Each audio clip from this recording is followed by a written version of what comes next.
Doctor Shoaib dentist हमारे साथ expert मौजूद हैं जो कि हमें मुफीद मशवरे देंगे। डॉक्टर साहब, welcome to News Morning. Thank you so much for your time. वालेकुम अस्सलाम। ये बताइए कि हमारे व्यूवर्स जो इस वक्त हमें देख रहे हैं उनको वैसे तो जनरल जो दांतों के मसले हैं उन पर भी बात करेंगे।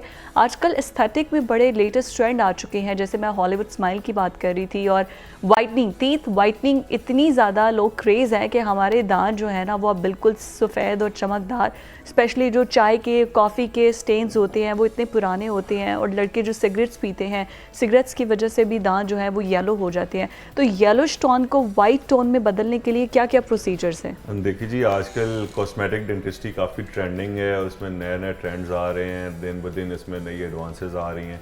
स्पेशली जिस तरह वाइटनिंग की बात कर रही हैं, ये बेसिकली हम ब्लीचिंग करते हैं हाइड्रोजन पेरोक्साइड को यूज़ करके। हम आपके दांतों के कलर टोन को एटलीस्ट 5 to 6 शेड्स लाइटर कर देते हैं, जो कि ऐसा नहीं लगता कि कोई अननेचुरल वाइट हो गए। आपके अपने दांतों का जो कलर है वो लाइट हो जाता है, और वो ऑब्वियसली आप देखें आपकी पर्सनैलिटी में जो सबसे ज़्यादा स्ट्राइकिंग चीज़ है वो आपकी स्माइल है। और अगर आपकी स्माइल ही उतनी इम्प्रेसिव नहीं होगी तो ऑब्वियसली आपका एक पर्सनैलिटी में डाउन ट्रेंड आएगा। तो उसके लिए लोग बहुत कॉन्शियस होते हैं, और एस्थेटिक्स आपकी ज़िंदगी में, आपके कॉन्फिडेंस में एक इंपॉर्टेंट रोल प्ले करते हैं। उसके लिए लोग वाइटनिंग, टीथ वाइटनिंग के लिए हमारे पास आजकल काफ़ी ज़्यादा आ रहे हैं। It's a completely safe process. इसमें कोई हैज़र्ड नहीं है, कोई ये FDA अप्रूव्ड है, इसका कोई मतलब उसके डाउन साइड या कोई इफेक्ट नहीं है। तो आप whitening easily after every 1 year repeat कर सकते हैं। अच्छा, मतलब कि वो शेड जो है वो 2-3 टोन कम हो जाता है, लाइटर हो जाता है। हाँ, लाइट, एग्जैक्टली। वो आप अपेयर वाइट होते हैं वो। Okay, fair enough. अच्छा, ये बताइए कि जो इसके अलावा जो टीथ वाइटनिंग या ब्लीचिंग के अलावा, जैसे हम वेनियर्स की बात कर रहे थे, कि उसके क्या प्रोसीजर हैं, क्या क्या टाइप्स आ चुकी हैं? देखिए, बेसिकली जो वेनियर्स हैं वो आपके जो दांत, स्पेशली जिन लोगों के दांत, बाज़ लोगों के दांत आपने नोटिस किया होगा कि कईयों के थोड़े थोड़े टेढ़े होते हैं या छोटे होते हैं, या दांतों में अनवांटेड फ्रंट के टीथ में स्पेशली गैप्स होते हैं, जिससे उनकी स्माइल काफ़ी ज़्यादा डाउन हो जाती है और वो उतना कॉन्फिडेंट फील नहीं करते अपनी स्माइल में और अपनी पर्सनैलिटी को कैरी करने में। उसका इलाज है हम उसके फ्रंट सरफेस पे वेनियर्स लगा देते हैं। अब वेनियर्स डिफरेंट टाइप्स के हैं। कंपोजिट वेनियर्स होते हैं, फिर उसके बाद जिरकोनियम वेनियर्स हैं, लुमिनियर्स हैं। ये सब डिफरेंट टाइप्स हैं। वो आपके केस को देखते हो, उनको हम सिलेक्ट करते हैं और हम उसको लगाते हैं, और एक लाइफ लॉन्ग सोल्यूशन है। इससे आपकी एक परफेक्ट स्माइल आ जाती है, एक परफेक्ट शेप ऑफ टीथ हम उसको गेन कर सकते हैं, और आपकी ऑब्वियसली आपकी पर्सनैलिटी में जो बूस्ट आता है वो किसी और चीज़ से नहीं आ सकता। एब्सोल्युटली आता है। अच्छा, ये लाइफ लॉन्ग आप बता रहे हैं। अच्छा, यूजली होता ही है कि हमारे घरों में किसी ना किसी को गम से ब्लीडिंग भी हो रही होती है, या ऐसा होता है कि ठंडा गर्म लग रहा होता है बहुत ज़्यादा, और स्पेशली एक एज के बाद जो है वो हमारे दांत जो है वो आई थिंक कैल्शियम की डेफिशिएंसी की वजह से या आयरन डेफिशिएंसी की वजह से दांत जो है वो बुढ़ना जिसे कहते हैं कि वो होना शुरू हो जाते हैं, ग्रिंड जिसे खुद ब खुद ही होने लग जाते हैं। तो इसके लिए क्या प्रोसीजर्स हैं? देखिए जी, एक तो बेसिकली हमारे यहाँ जो अवेयरनेस है डेंटल रिगार्डिंग डेंटल एजुकेशन वो बहुत कम है। यस। हमारे लोगों को ये नहीं पता कि अपने दांतों का ख्याल कैसे रखना है, और वो स्पेशली वो तब ही डेंटिस्ट के पास जाते हैं जब उनको कोई प्रॉब्लम होता है। जबकि वेस्ट में या मॉडर्न वर्ल्ड में ये कल्चर प्रैक्टिस नहीं होता। वहाँ तो आप एवरी 6 to 8 months डेंटिस्ट को विजिट करते हैं, चाहे आपको कोई प्रॉब्लम है या नहीं है।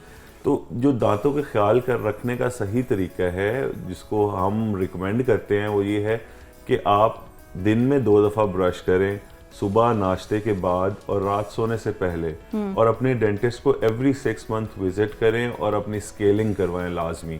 स्केलिंग दांतों की सफाई का अमल है जिससे आपके मसूड़े को ताकत मिलती है और वो बार बार वो रीऑर्गेनाइज होता है, और वो डेंटिस्ट के अपने स्केलर के ज़रिए रिमूव कर देते हैं, और आपके दांत और आपके मसूड़े तरोताज़ा रहते हैं। और उससे ये आपके इतने बार बार विजिट करने से ये होता है कि आपको अगर कोई प्रॉब्लम आ रही है तो डेंटिस्ट टाइमली उसको कैच कर लेता है। एग्जैक्टली, गम साफ हो जाते हैं। अच्छा, वैसे हमारे यहाँ पर स्केलिंग का या गम्स को साफ रखने का कोई कॉन्सेप्ट है भी नहीं है। हमें तो ये नहीं पता कि 2 मरतबा क्या टीथ ब्रश करना, लोग तो एक बार भी टीथ ब्रश करना जो है ना वो समझते हैं बहुत बड़ा काम है। तो वैसे हेल्दी क्या है कि कितनी आप लोग डॉक्टर्स क्या रिकमेंड करते हैं कि कितनी बार जो है वो अपने दांतों को दिन में ब्रश करना चाहिए है? 2 टाइम्स अ डे जी, 2 टाइम्स अ डे। इवन आप कुछ लोग तो आफ्टर एवरी मील भी करते हैं, वो भी ठीक है, बट 2 टाइम्स अ डे तो मिनिमम मोस्ट रिक्वायर्ड है। और उसमें आप जो दांतों की, एक तो हमें सबसे जल्दी होती है कि हम भागते हैं 10 सेकंड में ब्रश किया और ख़त्म, जबकि ये तरीका नहीं। ब्रश इफेक्टिव ब्रशिंग का जो तरीकाकार है उसको करने के लिए एटलीस्ट 2 to 3 मिनट्स रिक्वायर्ड होते हैं। 2 मिनट्स तो आई थिंक होने तो चाहिए, एग्जैक्टली। और 1 से 1.5 मिनट आप अपने दांतों को ब्रश करें, पूरे सरफेसेस पे ब्रश करें और पूरे प्रॉपर तरीके से हॉरिजॉन्टल ब्रश को रख के डिफरेंट टाइप्स ऑफ मूवमेंट हैं उनके जरिए आप ब्रशिंग करें। ब्रशिंग करने के बाद फिर आप पेस्ट को लगा छोड़ दें 1 मिनट के लिए, फौरी कुल्ली ना करें, ताकि जो पेस्ट के इंग्रेडिएंट्स हैं वो दांतों पे एक्ट तो कर सके, उनको टाइम तो मिले। हाँ, और फिर उसके बाद अच्छा यूजुअली होता ही है कि अभी तो आपने ब्रश कर दिया, वरना ऐसे ऐसे लोग भी मैंने देखे हैं जो खाली माउथ फ्रेशनर किया और उसके बाद गुड टू गो कि उन्होंने अपनी बस बदबू को, जो बैड स्मेल होती है उसको ख़त्म करना होता है, और उसके बाद वो जो मर्ज़ी खा रहे हैं पी रहे हैं वो सब चल रहा है। लेकिन अब ये है कि हमारे यहाँ पर अभी तक लोगों को ये नहीं पता कि ब्रश किस एंगल से, किस तरह से करना चाहिए। आपके पास जब आते हैं पेशेंट्स तो आप उनको क्या रिकमेंड करते हैं, किस तरह से समझाते हैं? देखिए जी, बेसिकली हम जो पेशेंट को बताते हैं वो 2 टाइप ऑफ मूवमेंट्स हैं। दांत के 3 सरफेस हैं, एक फ्रंट सरफेस, एक उसका टॉप सरफेस, एक बैक सरफेस। अब फ्रंट सरफेस पे 45 डिग्री के एंगल पे रख के आगे पीछे 2 and 4 मूवमेंट दें, फिर दांतों को, ब्रश को सर्कुलर मूवमेंट दें और 15 से 20 स्ट्रोक हर मूवमेंट के दें। उसके बाद आप इस पे देखें, अगर आप ये तीनों सरफेसेस पे ये दोनों मूवमेंट 15 से 20 स्ट्रोक करेंगे तो आपके 2 मिनट आराम से चले जाएंगे।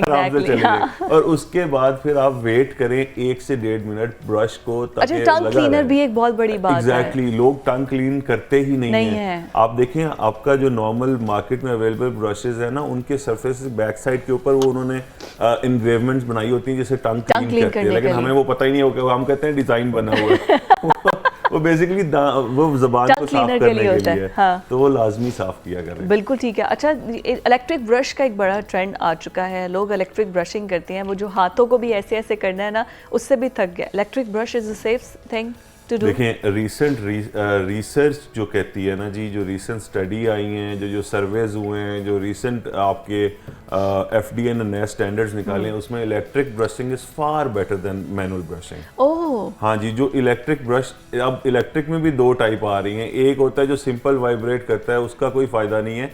वो ब्रश जिसके ब्रिस्टल्स मूव कर रहे हैं वो बहुत बेहतर है, उससे जितनी अच्छी क्लीनिंग होती है वो मैनुअल ब्रशिंग से हो ही नहीं पाती। ये रिसेंट रिसर्च स्टडी ये कहती है कि जो इलेक्ट्रिक ब्रश है वो बहुत सुपीरियर है आपकी मैनुअल ब्रशिंग से। अच्छा, वैसे इलेक्ट्रिक ब्रशेस जो हैं वो एक तो वाइब्रेशन है और दूसरा पूरा राउंड मूवमेंट। हाँ, वो मूवमेंट वाला जो है वो ज्यादा बेहतर है, पूरा जो राउंड मूवमेंट हो रहा होता है, उसकी जिसके ब्रिस्टल्स मूव कर रहे होते हैं, हेड मूव कर रहा होता है, उसका रिवॉल्व कर रहा होता है। एग्जैक्टली। अच्छा, इसके अलावा कितनी देर के बाद अपना जो ब्रश है उसको चेंज कर लेना चाहिए?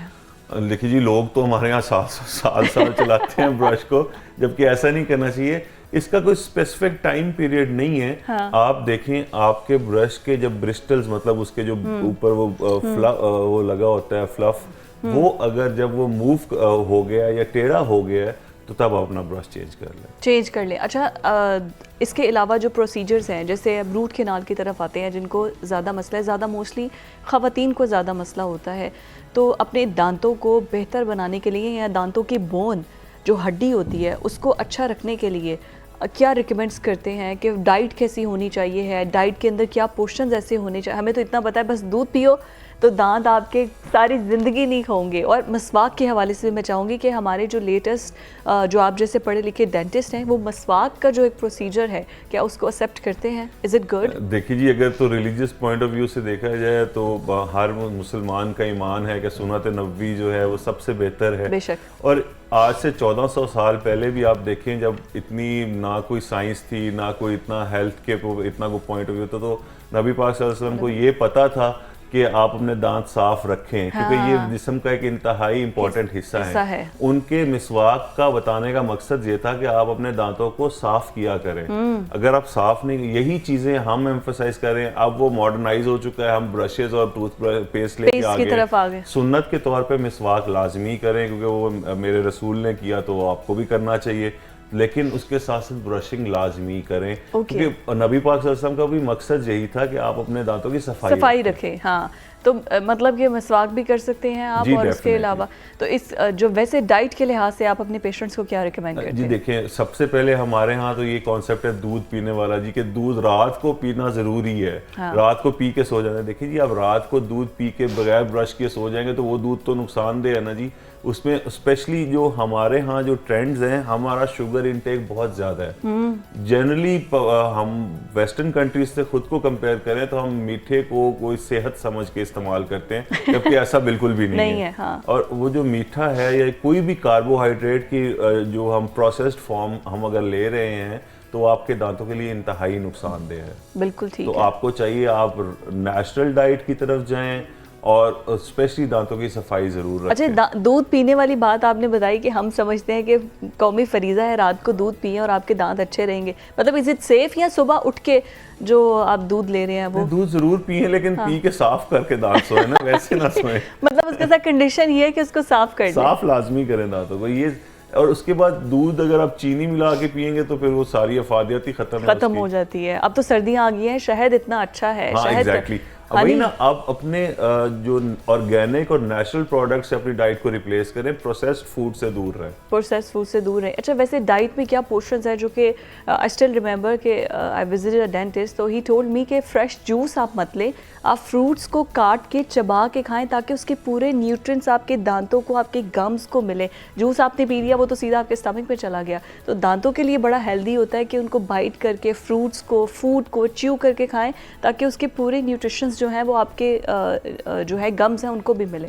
देखिए जी, ये सिर्फ दांतों के लिए नहीं है, पूरी बॉडी के लिए यही असूल है। देखिए, आपने जूस पिया, वो डायरेक्ट आपने इनटेक कर ली शुगर की। हाँ। उसका जो क्रक्स है वो सारा आपने डायरेक्ट ले लिया, लेकिन जो आप फ्रूट खाते हैं उसमें साथ फाइबर भी है, उसमें साथ उसके दूसरे न्यूट्रिएंट्स भी जो जूस में ज़ाया हो जाते हैं वो आपकी बॉडी में जा रहे हैं, और आपकी ना सिर्फ वो दांतों को मजबूत करते हैं, आपके डाइजेशन सिस्टम को भी स्ट्रॉन्ग करते हैं। बिल्कुल ठीक है। Digestive system. लास्टली मैं चाहूँगी कि हमारे ऑडियंस को अगर आप कोई मैसेज देना चाहें दांतों के हवाले से, कि क्या ज़्यादा मोस्टली पेशेंट जो आपके पास जिन प्रॉब्लम्स को लेकर आते हैं, ताकि आपकी मौजूदगी का फ़ायदा और उनका फ्री का कुछ काम हो भी जाए आपकी मौजूदगी से। देखिए जी, मेरा सबसे पहले उनको यही मशवरा है कि अब अपने दांतों की सफाई, जिस तरह हम पूरी बात यही करते हैं कि अपने दांतों की सफाई पे काफ़ी एम्फसाइज करें और डेंटिस्ट को रेगुलरली विजिट किया करें, ताकि वो आपके आने वाले मसाइल को जज कर सके और उसका टाइमली सोल्यूशन बता सके, टाइमली सोल्यूशन निकाल सके। Thank you so much for your time doctor साहब।